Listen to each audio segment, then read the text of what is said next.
पीर तरीक़त रहबर राह शरीयत साहिबुल फ़ज़ीलत हज़रत बाबरकत अल्लामा मौलाना मुफ्ती अलहाज शाह सैयद ग़यासुद्दीन साहब क़िला तिरमिज़ी साहिब सज्जादा आस्तान मोहम्मदिया अहमदिया कालपी शरीफ व मुअज़्ज़ज़ उलमाए कराम बावक़ार सामईन अहले सुन्नत अस्सलामु अलैकुम व रहमतुल्लाहि व बरकातुहू।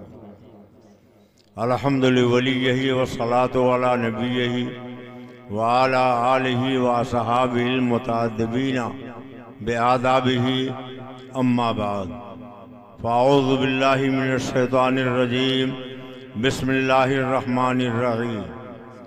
अला इन्ना औलिया अल्लाहि ला खौफुन अलैहिम वला हुम यहज़नून अल्लज़ीना आमनू व कानू यत्तक़ून।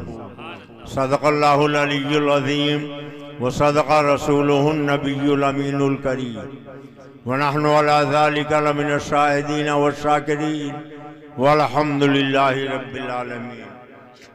शहरियारे हरम ताजदार हरम नौबहारी सिफ़ात शब असरा के दूल्हा मुस्तफ़ा जान रहमत जनाब मुहम्मदुर रसूलुल्लाह सल्लल्लाहु अलैहि वसल्लम की बारगाह बेकस पनाह में अक़ीदत व एहतराम से दुरूद व सलाम की नज़रें पेश कीजिए।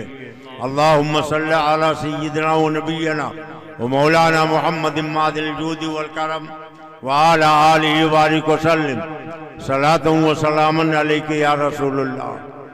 अभी खानवादे कालपी शरीफ के वली है मखदूमी व मखदूमज़ादा हज़रत मौलाना हाफिज़ व क़ारी सैयद अफजल साहब क़िबला ज़ीदा मज़दहूम से एक मुख्तसर मगर जामे खिताब आप समाअत फरमा रहे थे। परवरदिगार आलम हज़रत के उम्र में, इल्म में, फ़ज़ल में, कमाल में बेपाया बरकतें अता फरमाए। थोड़ी देर के लिए मैं भी आपकी बज़्म मोहब्बत में हाजिर हूँ। दुआ फरमाइए अल्लाह ताला हमें हक बोलने, हक सुनने, हक पर अमल करने की तौफीक अता फरमाए। हमारा आपका परवरदिगार फरमाता अला आगाह हो जाओ, खबरदार हो जाओ, होशियार हो जाओ। इन्ना बेशक औलिया अल्लाही अल्लाह के वली ला खौफुन अलैहिम उन पर कोई खौफ नहीं, वला हुम यहज़नून उन्हें किसी चीज का हुज़्न भी नहीं। वली होता कौन है? कुरान कहता अल्लज़ीना आमनू व कानू यत्तक़ून। वली वो है जो ईमान लाए, मुत्तकी और परहेजगार हो। आज हमारा आपका हाल क्या है? आमतौर पर देखा ये जाता है जिसके बाल बहुत ज्यादा लंबे हों, हाथ में एक एक उंगली में कई कई अंगूठियां हों, हाथ में टेढ़ा मेढ़ा सोटा हो, अगर गले में रंग बिरंगा कोई कपड़ा हो, मुंह से नाक से झाग निकल रही हो, तो उसको बहुत पहुंचा हुआ फकीर कहते हैं, उसको बहुत बड़ा वली कहते हैं। मगर सुन लो, कुरान कहता है अल्लज़ीना आमनू व कानू यत्तक़ून। वली वो है जो ईमान लायक, मुत्तकी और परहेजगार हो। अगर ईमान नहीं है तो वली नहीं हो सकता, मुत्तकी नहीं है तो वली नहीं हो सकता, करामतें मियारे विलायत नहीं है। ये सिलसिला जिस बारगाह में हम और आप हाजिर हैं, इसी सिलसिले का फैजान कालपी शरीफ में है। कालपी शरीफ का फैजान मारहरा शरीफ में है। मारहरा शरीफ के ताजदार हजरत सैयदना अबुल हुसैन अहमद नूरी, नूरे जानो, नूरे ईमा, नूरे कब्रो हसरते बुल हुसैन अहमद नूरी लका के वास्ते किसी ने हजरत नूरी मियाँ से पूछा था, हुजूर ये बताएं वली किसे कहते हैं? कुछ लोग कहते हैं शरीयत और है, तरीक़त और है, आप बताएं क्या शरीयत और तरीक़त ये दोनों अलग अलग चीजें हैं? तो बड़ी अच्छी मिसाल हजरत सरकार नूरी मियाँ ने फरमा दी थी। उन्होंने फरमाया, सुनो, शरीयत बाल का नाम है, शरीयत बाल का नाम है और तरीक़त मांग का नाम है। अब अगर कोई गंजा हो तो वो कहाँ मांग निकालेगा? इसलिए मांग निकालने के लिए सर में बाल होना जरूरी है। अगर किसी के पास शरीयत नहीं है तो उसे तरीक़त हासिल ही नहीं हो सकती। अगर इजाजत दे तो और आसान लफ्जों में मैं आपको समझा दूं। आप आए दिन आप देसी घी खाते हैं, देसी घी नहीं होगा तो उसे जायका कैसे मिलेगा? पता चला पहले शरीयत जरूरी है, तब उसके बाद तरीक़त मिलेगी, हकीकत मिलेगी, मारिफत मिलेगी। और आसान लफ्जों में आप यूं समझ लीजिए, आए दिन आप गन्ना खाते रहते हैं, गन्ने में एक छिलका है, छिलके के अंदर एक गूदा है, गूदे के अंदर एक रस है, रस के अंदर एक मिठास है। तकरीब फहम के लिए आप समझो, शरीयत छिलके का नाम है, तरीक़त गूदे का नाम है, हकीकत रस का नाम है, मिठास गन्ने के रस का नाम है। पता चला अगर कोई गन्ने का छिलका छील दे तो गूदा बाकी न रहेगा, और जब गूदा नहीं रहेगा तो रस कहाँ से मिलेगा, और जब रस नहीं होगा तो मिठास कहाँ से मिलेगी? इसलिए हमारे इन बुजुर्गों ने फरमाया, शरीयत पहले है, पीरे पीरा, मीरे मीरा, शाहे जीला, शहनशाह बगदाद, गौसे सवदानी, कुतुबे रब्बानी, बड़े पीर दस्तगीर सैयदना शेख मीर सुल्तान अब्दुल कादिर जीलानी रज़ी अल्लाह तआला अन्हु से किसी ने पूछा था, हुजूर कुछ लोग कहते हैं शरीयत की राह अलग है, तरीक़त की राह अलग है। फरमाया वो सही कहते हैं, वो तरीक़ा जो शरीयत से हटके है वो जाके जहन्नम में खत्म होती है। अगर जन्नत में जाना है तो शरीयत को अपनाना पड़ेगा। और कहने वाले ने बड़ी अच्छी बात कही है, कारे शैतान मी गुनत नामस वली गर वली लानत पर वली। नारे तकबीर, नारे रिसालत। याद कीजिए हज़रत सैयदना सुभान अल्लाह, माशाअल्लाह, वाह हक। लेकिन शेख तरीक़त है, कैसे आकाओं का बंदा हो रहा था, बोल वाले मेरी सरकारों के। याद कीजिए आपके एक शेख तरीक़त हजरत श्री सख्ती है, सुभान अल्लाह। एक मरतबा अपने दौलत खाने से निकले, कहीं जा रहे थे, धूप ज्यादा थी, एक पेड़ के साए में जाके बैठ गए, पेड़ के जड़ को टेक लगा दिया। अल्लाह ने दरख्त को कुव्वते गोयाई अता कर दी। दरख्त ने कहा, श्री सख्ती मेरी तरीके से बन जाओ। कहा क्या मतलब? कहा लोग मुझे ढेला मारते हैं, पत्थर मारते हैं, डंडा मारते हैं, मगर मैं ढेले के जवाब में ढेला नहीं मारता, पत्थर के जवाब में पत्थर नहीं मारता, डंडे के जवाब में डंडा नहीं मारता। जो लोग मुझे पत्थर मारते हैं, ढेला मारते हैं और ईंट मारते हैं, मैं उन्हें मीठे फल खिलाता हूँ। तुम भी उसी तरीके से बन जाओ। हजरत श्री सख्ती ने कहा, तुमने सही बात कही है, वाकई लोग तुम्हें ढेला मारते हैं, पत्थर मारते हैं, डंडे मारते हैं, मगर तुम उन्हें मीठा फल खिलाते हो। मगर मैं ये देखता हूँ तुम्हारा आखिर बहुत भयानक है। कहा क्या हुआ?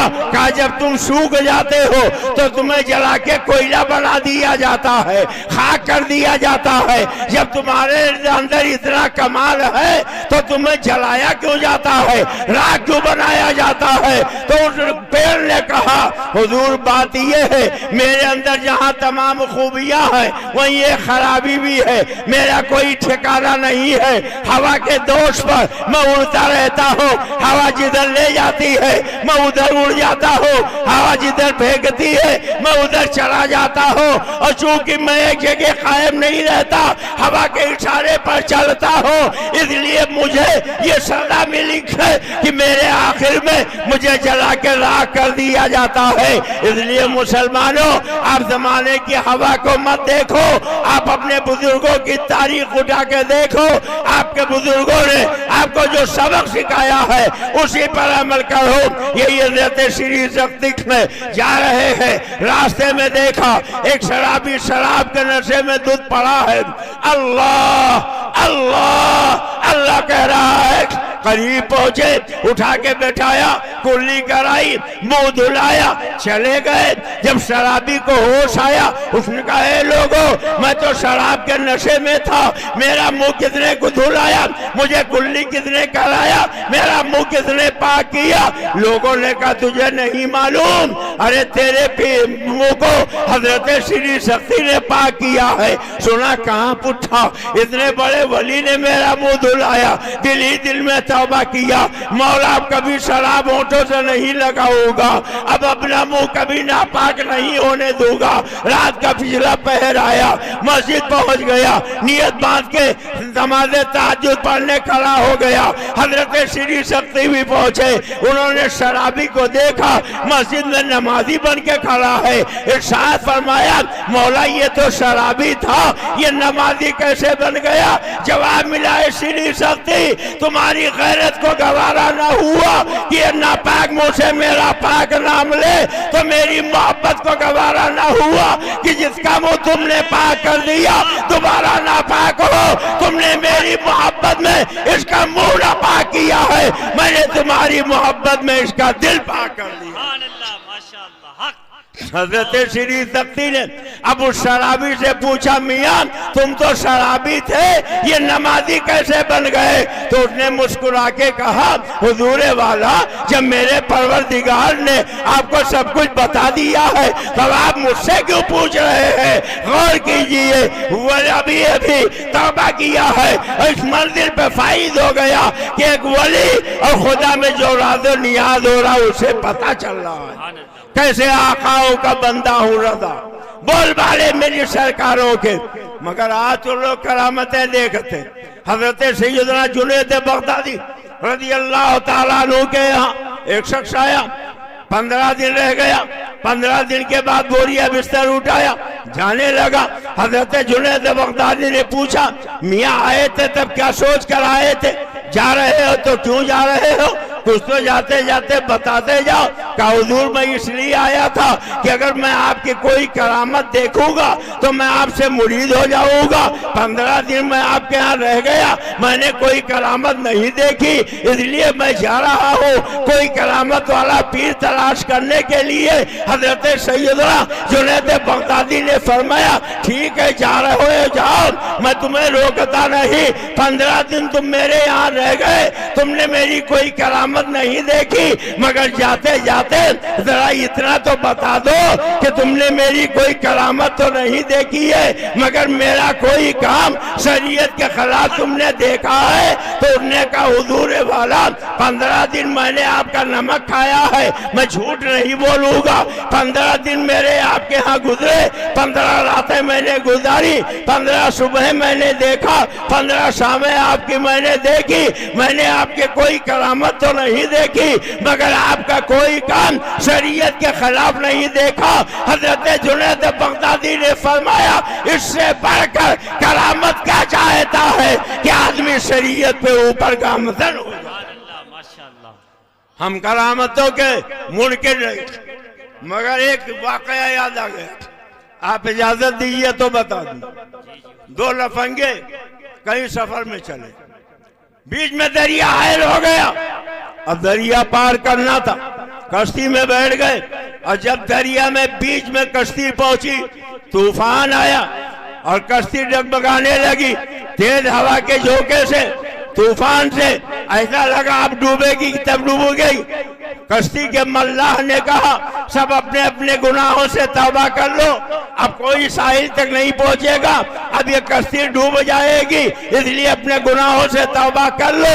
तो दरिया में तो तूफान था ही, कश्ती में भी तूफान बर्पा हो गया। सब रोने लगे, चीखने चिल्लाने लगे, आहोदारी करने लगे। इतने में एक लफंगा उठ के खड़ा हुआ, क्या क्यों रो रहे हो जी, क्या तुमने सुना नहीं, अभी अल्लाह ने बताया है कश्ती डूब जाएगी, कोई साहिल तक नहीं पहुंचेगा। तब रोए नहीं तो क्या हंसाए, कहा मेरे पास मादल्ला, उसने कहा मेरे पास अभी जिब्रील अमीन आए थे और उन्होंने मुझसे कहा है कश्ती नहीं डूबेगी, सब अपने कयामगाह तक पहुंच जाएंगे, इसलिए तुम परेशान ना हो, ये कश्ती नहीं डूबेगी। अब डूबने वाले को तिनके का सहारा काफी। सब पूछने लगे क्या वाकई जिब्रील अमीन आए थे, क्या वाकई जिब्रील अमीन आए थे, क्या वाकई जिब्रील अमीन आए थे। कहा हाँ हाँ, अभी मुझसे बता के देते जिब्रील गए हैं। अब लोगों ने उसको घेर लिया और खुदा की शान देखिए, तूफान ठल गया, कश्ती सुकून पा गई और सब साहिल तक पहुंच गए। और जब साहिल तक पहुंचे तो जितने बेवकूफ थे अहमकों ने उसको घेर लिया, कोई हाथ चूम रहा है, कोई पैर चूम रहा है, कोई रुपया पैसा नजराने में पेश कर रहा, कोई सोना चांदी पेश कर रहा। पूरे दिन अहमकों की भीड़ लगी रह गई। और जब शाम का वक्त हुआ तब उसका उदरंगोटिया यार आया, कहा मैं तुम्हें बचपन से जानता हूँ, भला तुम्हारे पास हजरत जिब्रील कहाँ से आने लगे, कैसे तुमने कह दिया कश्ती नहीं डूबेगी। कार्य हमने कह दिया, ये सोच कर कहा कि अगर लग गया तो तीर वरना तुक्का, कहा अगर कहीं कश्ती डूब जाती तो, कहा अगर कश्ती डूब जाती सब फुलौरी बन जाते, कोई बाकी बचते ही नहीं। जो मुझसे पूछता कि तुम तो कह रहे थे कश्ती नहीं डूबेगी, कैसे डूब गए। मैं अर्ज ये करना चाहता हूँ, आज कुछ सोबते बात ऐसे भी होते हैं, मगर सुन लो करामतें बरहक हैं। इन अल्लाह वालों ने करामतों से ज्यादा इस्तिकामत का दर्ज दिया है। इन्होंने सीधे राह पर अपने बंदों को चलाने की कोशिश की है। कैसे करामतें बरहक हैं, आइए जरा कुरान से पूछें, कुरान तू बता दे क्या तेरे महबूब बंदों में कुछ करामतें हैं कि नहीं है। तो किताब का नाम है तजदीद इहयाए दीन, उसमें लिखा गया जो लोग हाजतें तलब करने के लिए अजमेर या सालार मसूद की कब्र पर जाते हैं वो इतना बड़ा गुनाह करते हैं कि कत्ल ज़ना का गुनाह उससे कमतर है। यही इतना नहीं, आज ये वहाबी देवबंदी कहते हैं इनको कोई अख्तियार नहीं है, इन्हें कोई तसर्रुफ नहीं है। आइए जरा हम कुरान से पूछे, ए कुरान तू बता दे अल्लाह वालों को अख्तियार मिला है कि नहीं मिला है। हजरत ईसा क्या कह रहे हैं, अल्लाह हिकायत कर रहा है अन्नी अखलुकु लकुम मिनत्तीन का है तय। हजरत ईसा कहते हैं, अल्लाह कुरान में बयान करता है अखलुकु, मैं मिट्टी की मूरत बनाता हूँ और जब बन जाती है फान फखो फी, मैं उसमें छू कर देता हूँ, मैं उसमें फूक मार देता हूँ और जब फूक मार देता हूँ फयकून तैरन बेइज़्निल्लाह, वो अल्लाह के हुक्म से जिंदा होकर उड़ने लगती है। और सुनो कुरान कहता है उबरीउल अकमह, मैं अंधे को बीनाई देता हूँ, वल अबरसा, मैं कोढ़ी को शिफायाब करता हूँ, वो हिल मौता, मैं मुर्दे को जिंदा करता हूँ। आज वहाबी कहता है अल्लाह के सिवा कोई कुछ नहीं कर सकता। अब पूछो इन वहाबियों से, कुरान तुम भी पढ़ते हो, कुरान हुजूर साहिब सज्जादा भी पढ़ते हैं, पीरे तरीक़त भी पढ़ते हैं, मगर चूंकि तुम नदवा देवबंद की ऐनक लगा के कुरान पढ़ते हो इसलिए तुम्हें ये चमकती आयतें नजर नहीं आती है। हजरत ईसा क्या कह रहे हैं, कुरान बयान कर रहा है कि मैं मिट्टी की मूरत बनाता हूँ, ये नहीं कहते अल्लाह बनाता, अखलुको, मैं मिट्टी की मूरत बनाता हूँ और जब बन जाती है तो ये नहीं कहते अल्लाह उसमें फूक मारता है, फान फखो, मैं फूक मार देता हूँ और जब मैं फूक मार देता हूँ फयकूनो तैरन बेइज़्निल्लाह, अल्लाह के हुक्म से जिंदा होकर उड़ने लगती है। कहते हैं अल्लाह के सिवा कोई मुर्दा जिंदा नहीं कर सकता, मगर कुरान कहता है, हजरत ईसा कहते हैं उबरीउल उब्रिउल अकमहा, मैं अंधे को बीनाई देता हूँ, वल अबरसा, मैं गोली को शफायाब करता हूँ, वो हिल मौता, मैं मुर्दे को जिंदा करता हूँ बेइज़्निल्लाह, अल्लाह ने मुझे इसकी इजाजत अता फरमाई। नारे तकबीर, नारे रिसालत, उर्से शाह जमालुल औलिया। ये हजरत सैयद शाह जमालुल औलिया है। सुभान अल्लाह। ज़बा पे बारे इलाहा, ये किसका नाम आया कि मेरी नुत्क़ ने बोसे मेरी ज़बा के लिए। सुभान अल्लाह। ये हजरत सैयद शाह जमालुल औलिया है, कादरी भी है, चिश्ती भी है, नक्शबंदी भी है, सोहरवर्दी भी है, मगर पीरे पीरा मेरे मीरा शाहे चीला शहनशाह बगदाद ने अपना रंग इतना गहरा कर दिया तो दूसरे रंग कम कम नजर आते हैं। इन अल्लाह वालों की शान कितनी बुलंदो बाला है। अभी आपने हजरत से समाअत फरमाया है, इनकी बारगाह में हम हाजिरी देते हैं, हमें अल्लाह और रसूल की तरफ से इसकी इजाजत मिली हुई है और इनको अल्लाह ने वो अख्तियार दिया है कि ये मुर्दे को जिंदा भी करते हैं, अंधे को बीनाई भी देते हैं, गोली को शफायाब भी करते हैं। सुनो, लोग कहते हैं तुम जाते हो हजरत सैयद शाह जमालुल औलिया के मज़ार की चादर को चूमते हो, इस चादर में क्या रखा है, इस चादर से क्या मिलता है। आओ याद करो, हजरत यूसुफ अलैहिस्सलाम का जमाना है, उनके भाई अपने भाई से मिलने के लिए आए। हजरत यूसुफ ने पूछा, ए मेरे भाइयों बताओ अब्बू का क्या हाल है। तो भाइयों ने कहा, आपकी जुदाई में रोते रोते उनकी आंखें बंद हो गई। और ये तर्जुमा तो इमाम अहले सुनन फखर ज़मीन व ज़मान मुजद्दिद मिल्लत मादिया मुय्यद मिल्लत ताहिरा आयतुम मिन आयातिल्लाह सरकार आला हजरत ने किया है, वरना वहाबी कहता है आंखें अंधी हो गई। अब बोलो सरकार जमालुल औलिया के उस सरापा कुदस में आने वालों, जब नबी ही अंधा हो जाएगा तो रहनुमाई किसकी करेगा। आला हजरत कहते हैं आंखें बंद हो गई तो हजरत यूसुफ अलैहिस्सलाम अल्लाह के नबी है, हजरत याकूब अलैहिस्सलाम वो भी अल्लाह के नबी है, अंबिया मुस्तजाबुद दावात होते हैं। हजरत यूसुफ अलैहिस्सलाम दुआ करते, मौला मेरे वालिद की आंखें खोल दे। हजरत याकूब अलैहिस्सलाम दुआ करते, मौला मेरी आंखें खोल दे।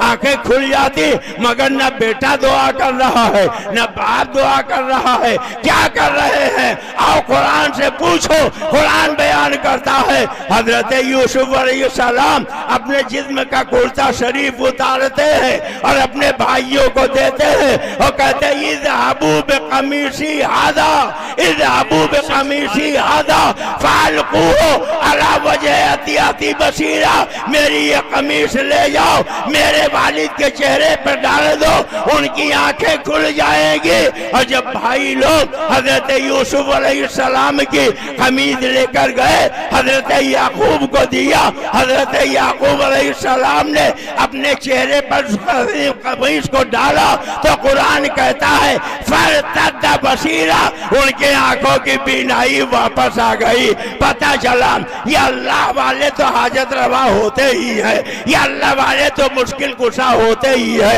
ये अल्लाह वाले तो दाफिउल बला होते ही है। इन अल्लाह वालों से जिस धागे को निस्बत हासिल हो जाए वो भी हाजत रवा बन जाता है, वो भी मुश्किल कुशा बन जाता है, वो भी दाफिउल बला हो जाता है। नारे तकबीर, नारे। एक जगह मैंने तकरीर में यही कह दिया तो हुजूर एक खुर्रा खड़ा हो गया। खुर्रा हमारे इलाके में किसको कहते हैं आप जानते हैं। मैं गुजरात गया, जब मैंने खुर्रा कहा तो लोगों ने कहा कि ये हलाल जानवर है कि हराम। मैंने कहा ये डोंग टांग का जानवर है।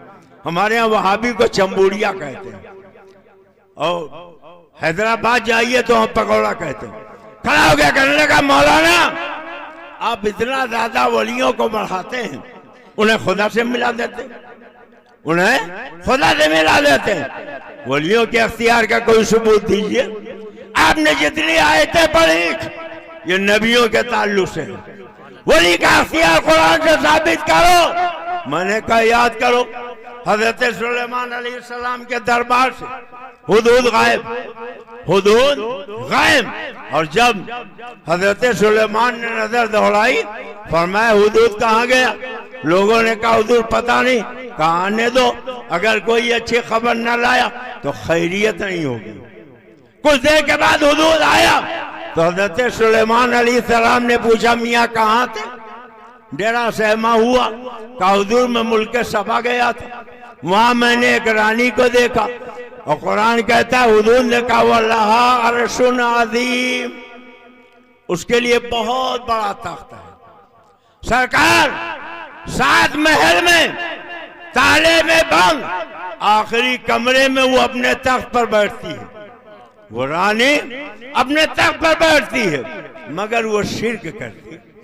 तो हजरत सुलेमान अलैहिस्सलाम ने खत लिखा, हुजूर से कहा ले जाओ मलके बिल्कीस को मेरा ये खत पहुंचा।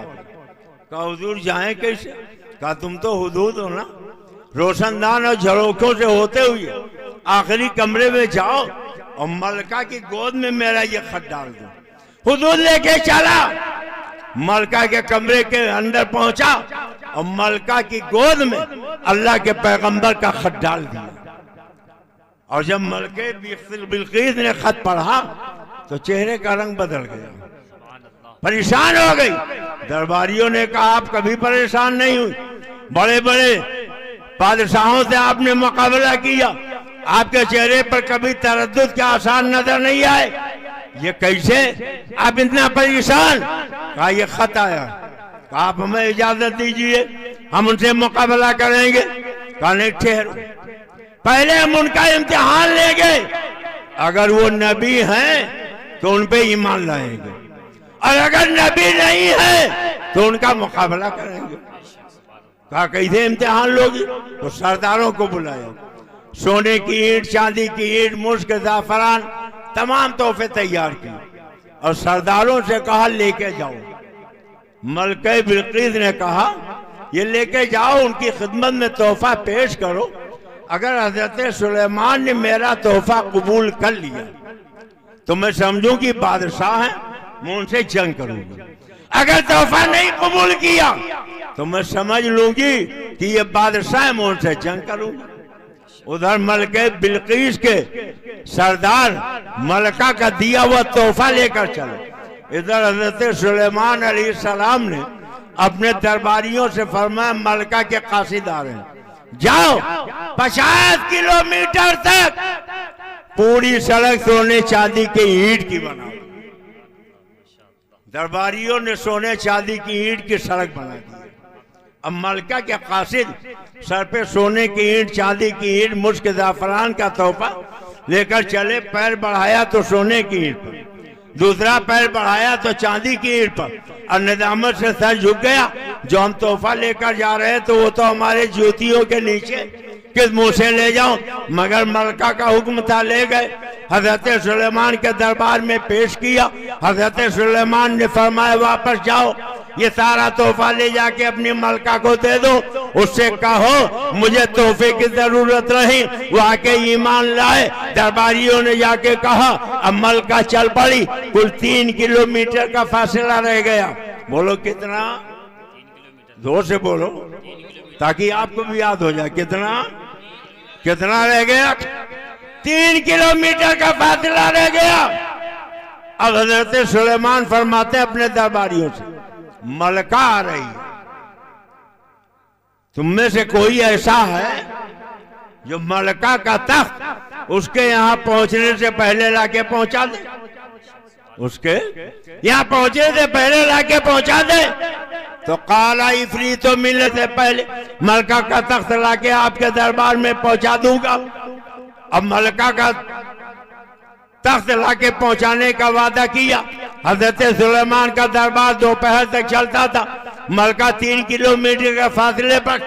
हजरत सुलेमान ने कहा बिल्कुल करीब आ गई, तुमने तो बहुत ज्यादा टाइम मांग लिया, कोई इससे ज्यादा जल्दी ला सकता है? अब यहीं पर ठहर जाइए। आज वहाबी कहता है अल्लाह के सिवा किसी से मदद नहीं मांगनी चाहिए। तो अगर माँ ने दूध पिलाया है, हजरत सुलेमान के ऊपर फतवा लगाओ, उन्हें अल्लाह से कहना चाहिए ए अल्लाह मलका आ रही है, उसका तख्त यहाँ पहुँचा दे। मगर हजरत सुलेमान अल्लाह से नहीं कहते बल्कि अपने दरबारियों से कहते हैं, और दरबारी भी ये नहीं कहते ए हजरत सुलेमान आप कैसी बात करते हैं, ताकत और तवानाई तो अल्लाह ही के लिए है, हम क्या कर सकते हैं? आप अपने रब से कहिए। नहीं, जिन ने कहा मैं दरबार बर्खास्त होने से पहले ले आऊंगा। फरमाया मैं इससे ज्यादा जल्दी चाहता हूँ। तो कुरान कहता है हजरत सुलेमान के एक उम्मती खड़े हुए, एक आलिम किताब खड़े हुए, और उन्होंने क्या कहा, आप मुझे इजाजत दीजिए, अना आती कभी ही कबला ये का तरफ हो, अल्लाह के पैगंबर आप मुझे इजाजत दीजिए, मैं पलक झपकने से पहले, पलक झपकने से पहले, पलक झपकने से पहले सरकार जमालुल औलिया के उसे बाद में आने वालों, वो मलका का दरबारी का, वो सुलेमान अलैहिस्सलाम का दरबारी कहता है पलक झपकने से पहले मलका का तख्त लाकर आपके दरबार में पहुंचा दूंगा। बोलो सरकार जमालुल औलिया के उसमें आने वालों, पलक झपकने में महीना 2 महीना लगता है, घंटा 2 घंटा लगता है, मिनट 2 मिनट लगता है। और वो क्या कह रहे, अना आती के भाई कबला ये सद्दा का तरफ, मैं पलक झपकने से पहले मलका का तख्त ले आऊंगा। और वो तख्त कितना बड़ा था, आप तफसीर उठा के देखो, 280 फीट लंबा। कितना लंबा बोल दीजिए ताकि याद हो जाए। कितना? 280 फीट लंबा, 140 फीट चौड़ा, 90 फीट ऊंचा, 280 फीट लंबा, 140 फीट चौड़ा, 90 फीट ऊंचा था। सैकड़ों मील की दूरी पर 7 महल में ताले के अंदर बंद है हजरत सुलेमान के आलिम किताब, उनके वली कहते हैं मैं पलक झपकने से पहले लाके आपकी बारगाह में हाजिर कर दूंगा। और इजाजत मेरी मलका तक का था, हजरत सुलेमान के दरबार में पहुंच गया। अब हमें कहने दो, जब हजरत सुलेमान के उम्मती उनके वली को अल्लाह ने ये अख्तियार दिया है कि 280 फीट लंबा, 140 फीट चौड़ा, 90 फीट ऊंचा था, पलक झपकने से पहले मलका का लाके दरबारे सुलेमानी में पहुंचा सकते हैं। तो पीरे पीरा मेरे मीरा शाह जीला शाह बगदाद गौसे समदानी कुतुब रब्बानी बड़े पीर दस्तगीर सैयदना शेख मीर सुल्तान अब्दुल कादिर जिलानी तो सैयदुल अंबिया के वली हैं। जब तो फरमाते हैं नजर तो इला बिलादिल्लाही जमा, नजर तो इला बिलादिल्लाही जमा, क्या खरदलतिन ला हुक्म तसाली, क्या खरदलतिन ला हुक्म तसाली। पता चला गौसे पाक ने फरमा दिया कि मैं अल्लाह के शेरों को ऐसे देखता हूँ जैसे हाथ के हथेली पर राई का दाना देखा जाता है। मालूम हुआ अल्लाह ने अपने महबूब बंदों को अख्तियार दिया है। अगर इजाजत दीजिए तो आखिरी बात हमारा ये अकीदा ऐसा अकीदा है जो यहाँ भी चलता मैदान क़यामत में भी चलेगा। मैदान क़यामत में भी, अरे बोलो ना जोर से, डंके की चोट पर बोलो, सर वो हिलाते जिनके पास दलील नहीं है। आपने बारह सुना होगा, सब अव्वलीनों आखिरीन इकट्ठा, सूरज सवा नेज़े पर, पसीने निकल रहे होंगे, किसी के कमर तक पसीना, किसी के सीने तक पसीना, किसी के गले तक पसीना, किसी के मुंह में मिसले लगाम पसीना। अल्लाह फरमाए वल्मुताज़िल यौमा अय्युहल मुजरिमून, ये जुर्म करने वाले, गुनाह करने वाले, खता करने वाले मेरे नेक बंदों के पास क्यों खड़े हैं? अलग हो जाए, उन्हें अलग कर दिया गया, उन्हें अलग कर दिया गया। मगर कुर्बान जाओ, सारे लोग वहां मौजूद। अब उसके बाद मशवरा होता है कि क्या किया जाए इस मुसीबत की घड़ी में, कैसे मुसीबत से छुटकारा मिले। तो सब कहेंगे चलो अबुल बशर हजरत आदम अलैहिस्सलाम के पास सारे लोग गए। हजरत आदम अलैहिस्सलाम आपको अल्लाह ने अपने यद कुदरत से बनाया, फरिश्तों से आपको सजदा कराया। हे अल्लाह के नबी, आप अबुल बशर है, हम बड़ी मुसीबत में मुब्तला है, आप हमारी मदद कीजिए। तो हजरत आदम अलैहिस्सलाम ये नहीं कहेंगे दुनिया में गैरुल्लाह से मांगते थे, यहाँ भी गैरुल्लाह से मांगने की आदत नहीं गई, जाओ अल्लाह से मांगो, ये तो मैदान महशर है, अब तो कम से कम अपना जहन ठीक करो। नहीं नहीं, हजरत आदम क्या कहते हैं, इज़हबू इला गैरी, इज़हबू इला अल्लाह नहीं कहते कि जाओ अल्लाह के पास, इज़हबू इला गैरी, नफ्सी नफ्सी, आज मुझे अपने जान की पड़ी है, अब दूसरे के पास पहुंचे, तीसरे के पास पहुंचे, चौथे के पास पहुंचे, सब यही कह रहे हैं इज़हबू इला गैरी, इज़हबू इला गैरी, इज़हबू इला गैरी। सबने सफ़े महशर में ललकार दिया हमको, सबने सफ़े महशर में ललकार दिया हमको, ऐ बेकसों के आका अब तेरी दुहाई है, ऐ बेकसों के आका अब तेरी दुहाई है, सब ललकार देंगे। आखिर में सैयदुल अंबिया के दरबार में जाएंगे, आका फरमाएंगे अना लहा अना लहा अना लहा अना लहा, आओ मेरे गुलामों तुम्हारी बख्शिश के लिए मैं सरापा इंतजार हूँ। क्या ये दो कब्जा सिफात है तुम्हारी, वाह वाह, क्या ये दो कब्जा सिफात है तुम्हारी, वाह वाह, कर्ज लेती है गुनाह परहेजगारी, वाह वाह। पता चला हमें आला हजरत ने जो मसलक दिया, हमें इन बुजुर्गों ने जो मसलक दिया, वह ऐसा मसलक है जो दुनिया में भी चलता है, मैदान महशर में भी चलेगा।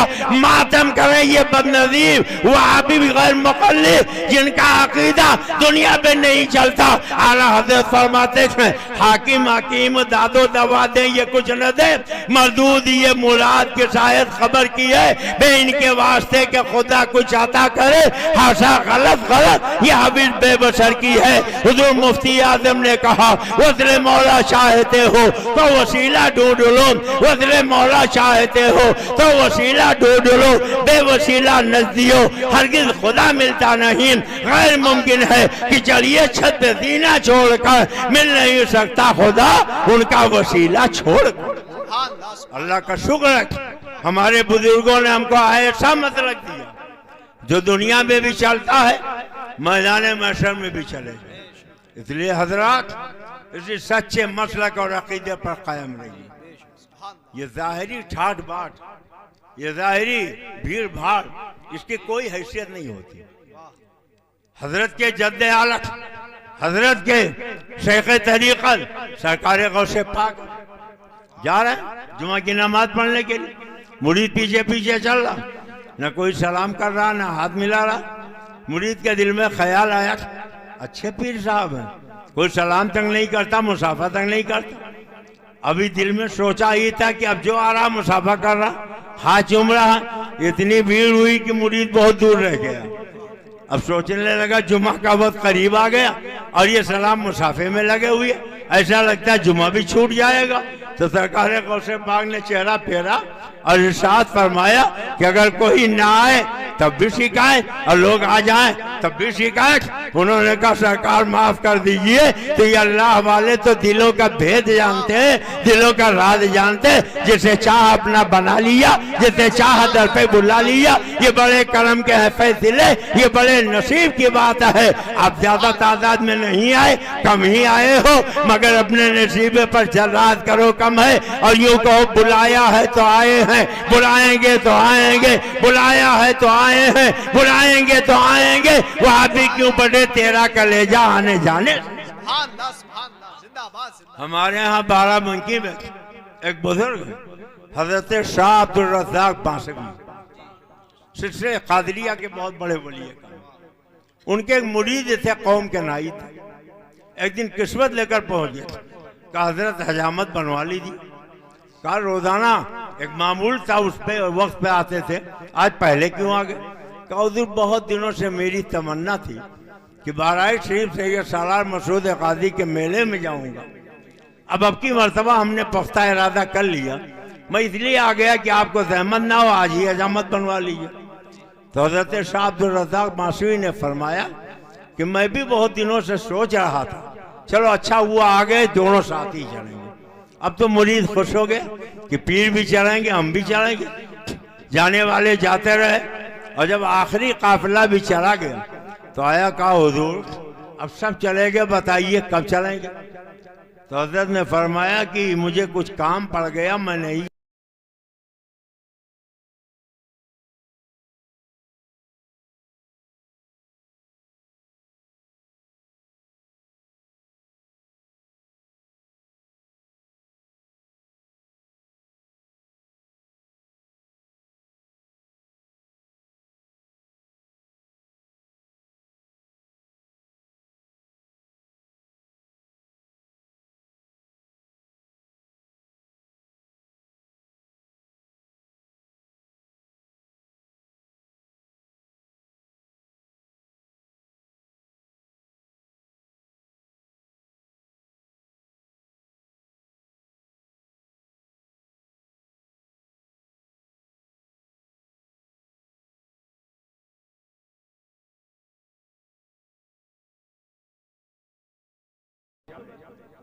आग में आंसू आ गए।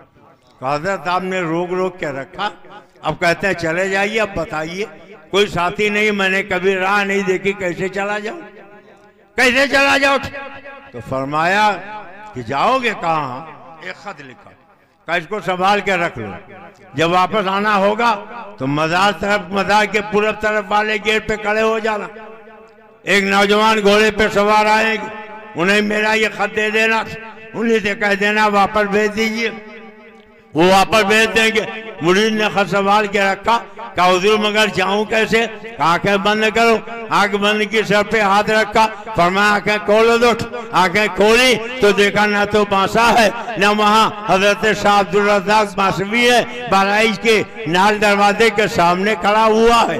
कई दिन घूमता रहा, जब वापसी का इरादा हुआ, पीर की बात याद आई, पूरब तरफ वाले गेट पे खड़ा हो गया। एक नौजवान घोड़े पे सवार आए। कहा क्या बात है? कहा हुजूर वापस जाना चाहता हूँ, वापस भेज दीजिए। कहा और कुछ? कहा आपके नाम ये खत लेके आया था, आज आप मिले, ये खत कबूल कर लीजिए और इसका जवाब लिख लीजिए। उन्होंने पढ़ा और पढ़ने के बाद कहा लाओ जवाब लिख दे। वर्क पलट के जवाब लिखा और उसके बाद फरमाया कि ठीक है अब जाओ। कहा नहीं भेजिए तब तो जाएंगे। कहा आंख बंद करो। आंख बंद की, सर पे हाथ रखा और जब सर पे हाथ रखा कहा आंखें खोल दो। आंखें खोली तो देखा ना तो बहराइच है, ना न वहाँ घोड़े के सवार है, बल्कि बासा शरीफ में शाह अब्दुल रज़्ज़ाक़ बासवी के सामने खड़ा हुआ है। पीर साहब ने पूछा हुआ है बहराइच शरीफ? हुजूर आपके करम से बड़े आराम से गया, बहुत इत्मीनान से आया,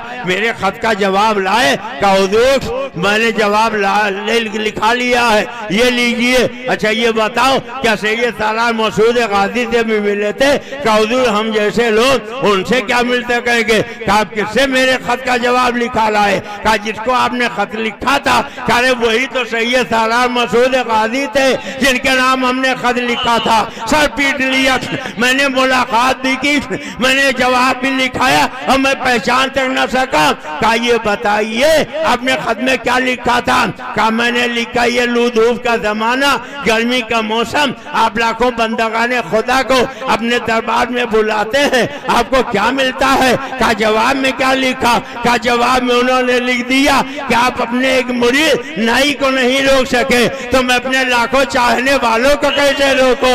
जैसे आपका मुरीद तड़पा तो आपको भेजना पड़ा, ऐसे ही मेरे मुरीद मचलते हैं तो मुझे बुलाना पड़ता है। तो आप आए हो, अपने नसीबे पर नाज करो, कहो बुलाया है तो आए हैं, बुलाएंगे तो आएंगे, वहां भी क्यों बटे तेरा कलेजा आने जाने से। और मैं कहने दीजिए गैरों से कहा तुमने, गैरों से सुना तुमने, कुछ हमसे कहा होता, कुछ हमसे सुना होता।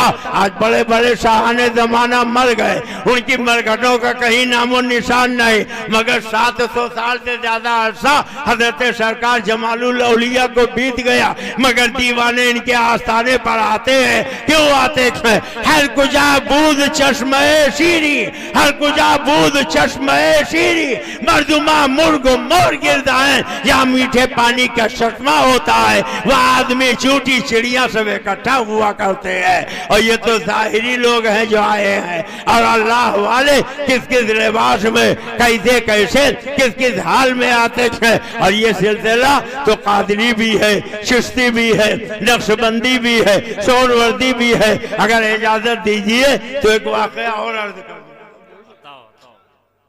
हजरत महबूबुल मिल्लत सैयदना निजामुद्दीन औलिया, मेरी दानिश में बुजुर्गों के नाम में औलिया दो ही के लगता है। एक तो दिल्ली में हजरत महबूब इलाही निजामुद्दीन औलिया, और दूसरे आपके जहानाबाद शरीफ में हजरत जमालुल औलिया, जमालुल औलिया। और अब तक मैंने तो नहीं सुना था कि किसी एक फर्द को औलिया कहा गया। याद आ गई बात तो अर्ज कर दूं, ये हजरत महबूब मिल्लत व दीन सैयदना निजामुद्दीन औलिया, उनके एक बड़े शहीद मुरीद हजरत अमीर खुशबू ज़बा पे बार इलाहा, ये किसका नाम आया कि मेरी नुत्फ नबो से मेरी ज़बा के लिए। हजरत अमीर खुशबू कितनी मोहब्बत थी हजरत महबूब इलाही को। फरमाते थे अगर शरीयत ने मना ना किया होता तो मैं वसीयत कर जाता कि जब मेरा इंतकाल हो जाए तो मेरी कब्र में मेरे पहलू में अमीर खुसरू को लटा दिया जाए। तूतिए शकर मकात मलकुल शोहरत हजरत अमीर खुसरू रोजाना पुरानी दिल्ली जाते, वापस आते, सरकार महबूब इलाही अपने पलंग पे बैठ जाते, हाथ में तस्बीह होती। हाँ खुसरू बताओ दिल्ली का क्या हाल है? वो दिल्ली की हालत बताते, आप समाज फरमाते।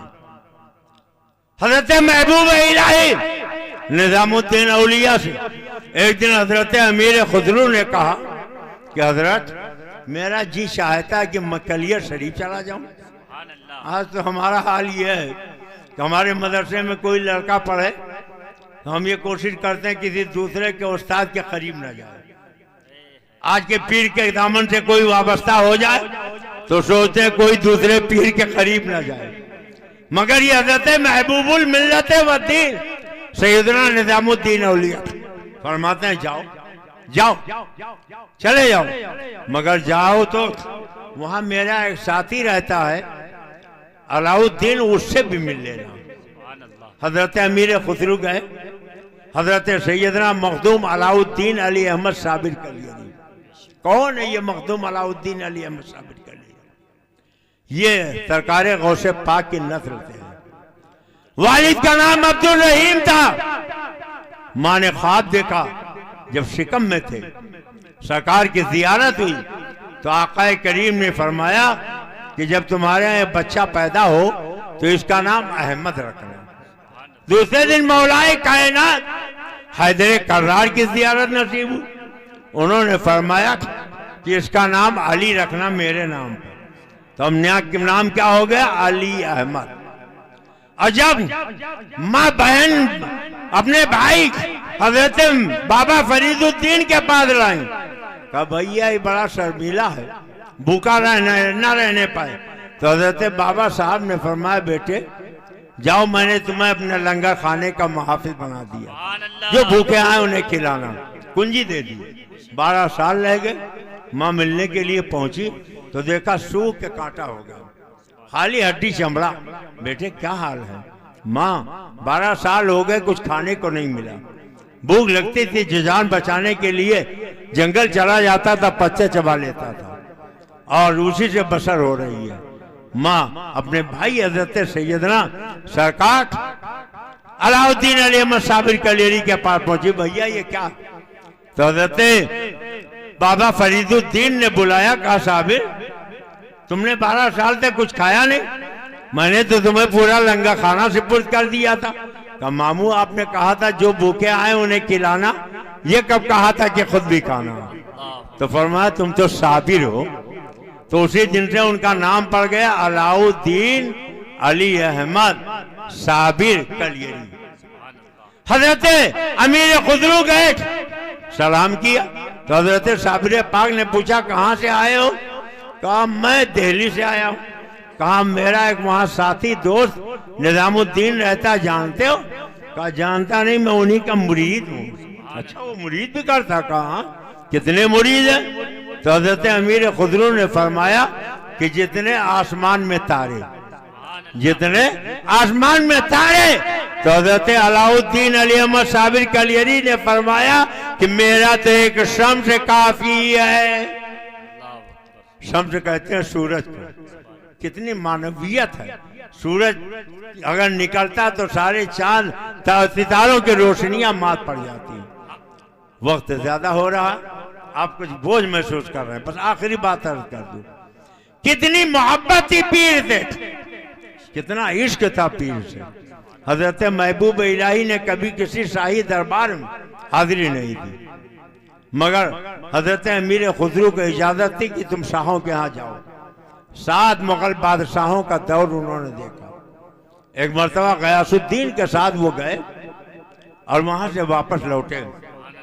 एक सैयद साहब बदायूं शरीफ के थे, वो हजरत महबूब इलाही के पास पहुंचे। कहा लड़के सयानी हो गई, शादी करना चाहता हूं, कुछ दे दीजिए। घर में तलाश किया, कुछ नहीं मिला। कहा रुकिए, कुछ नजर आएगी तो दे दूंगा, मगर नहीं आई।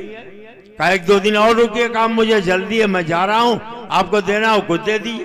तो हजरत महबूब इलाही ने देखा सामने जूतियां फटी हुई पड़ी, कहा इन्हीं को ले लो। अब उन्होंने देखा बोसीदा जूतियां, फटी हुई जूतियां, कि किस काम आएंगी, कोई खरीदेगा भी नहीं, पहनने के लायक भी नहीं, मगर सरकार ने फरमाया ले लिया, कपड़े में लपेटा, सर पे रखा और चल दिए।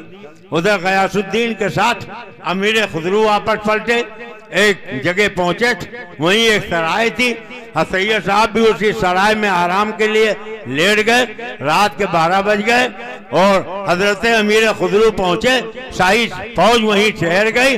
12 बजे रात में एक बैग उठ के खड़े हुए, कहने लगे बुए पीर मी आए, बुए पीर मी आया, बुए पीर मी आया। लोगों ने कहा कहाँ दिल्ली में तुम्हारे पीर हैं, यहाँ तुम्हें खुशबू कहाँ से मिल गई? कहा हमी जास, हमी जास, हमी जास, जहाँ से खुशबू आ रही थी वहां पहुंच गए। और जब वहां पहुंचे तो देखा हजरत सैयद साहब अपने सराहने हजरत सैयद महबूब इलाही निजामुद्दीन औलिया की जूतियां कपड़े में लपेटे लेटे हुए थे। उन्होंने कहा हमी यस, हमी यस, हमी यस, यही है, यही है। और उन्होंने पूछा क्या है खुसरू? कहा मैं आपके जिस्म से, आपकी इस जगह से अपने पीर के खुशबू का पा रहा हूँ। क्या आपके पास मेरे पीर के कोई तबर्रुक है? कहा ये जूतियां हैं। कहा इन्हें बेचोगे? कहा इन्हें कौन खरीदेगा? फटी हुई जूतियां हैं, बोसीदा जूतियां हैं, इनका न पहनने के लायक है न कोई कीमत है। कहा मैं खरीदूंगा। कहा कितनी कीमत है? कहा अरे कीमत क्या है, जितना देना हो दे दो, ले जाओ। तो हजरत अमीर खुसरू ने फरमाया मैं शाहों के कसीदे पढ़ता हूँ, वो मुझे अशरफियाँ देते हैं। इस जंग में बादशाह को कामयाबी मिली, 7000 अशरफियाँ उसने मुझे दी है। मैं उसे जानवरों पर लाद के अपने वतन दिल्ली जा रहा था। वो 7000 अशरफियाँ तुम मुझसे ले लो और मेरे पीर की जूतियाँ मुझे इनायत कर दो। और अगर ये कम हो तो मेरे साथ दिल्ली चलो, वहाँ 7000 अशरफियाँ और मौजूद है, वो भी मैं तुम्हें दे दूंगा। कहा बस इतना ही काफी है। हजरत अमीर खुसरू ने 7000 अशरफियाँ देकर हजरत महबूब इलाही की जूतियों को उठाया, होठों से लगाया, आंखों से लगाया, सर पे रखा और दिल्ली की तरफ चल पड़े। और जब दिल्ली के करीब पहुंचे तो मस्ताना वार झूमते हुए चल रहे थे। महबूब इलाही के दरबार में पहुंचे तो उनके जबान पे तराना था, नमी दानम क्या आखिर छो तमें दीदार में रखम, नमी दानम क्या आखिर छो तमें दीदार में रखम, मगर नाजम बई दौके कि पेशे यार में रखम, मगर नाजम बई दौके कि पेशे यार में रखम। महबूब इलाही ने फरमाया खुसरू बहुत खुश नजर आ रहे हो, क्या मामला है? कहा सरकार मैंने आपकी जूतियां खरीद ली है। आका मैंने आपकी जूतियां खरीद ली है। हुजूर मैंने आपकी जूतियां खरीद ली है। कितने में खरीदी है? कहा 7,000 अशरफियों में खरीदी है। महबूब इलाही ने फरमाया बिसियार अर्दा भी खरीदी, बिसियार अर्दा भी खरीदी, बहुत सस्ती तुमने खरीद लिया है, बहुत सस्ती तुमने खरीद लिया है। ये अल्लाह वाले इनसे जिनको निस्बत हासिल हो जाए, ये साहिबजादे तशरीफ फरमा है, आले नबी है, औलादे अली है, बुजुर्गों के अमानतों के अमीन है, इनका भी एहतराम करो, इनके वलीद का भी वली अहद का भी एहतराम करो। अल्लाह ताला हमें और आपको मसलक आला हजरत पर चलने की तौफीक अता फरमाए। आमीन। वमा अलैना अल बलागुल मुबीन। अस्सलाम वालेकुम।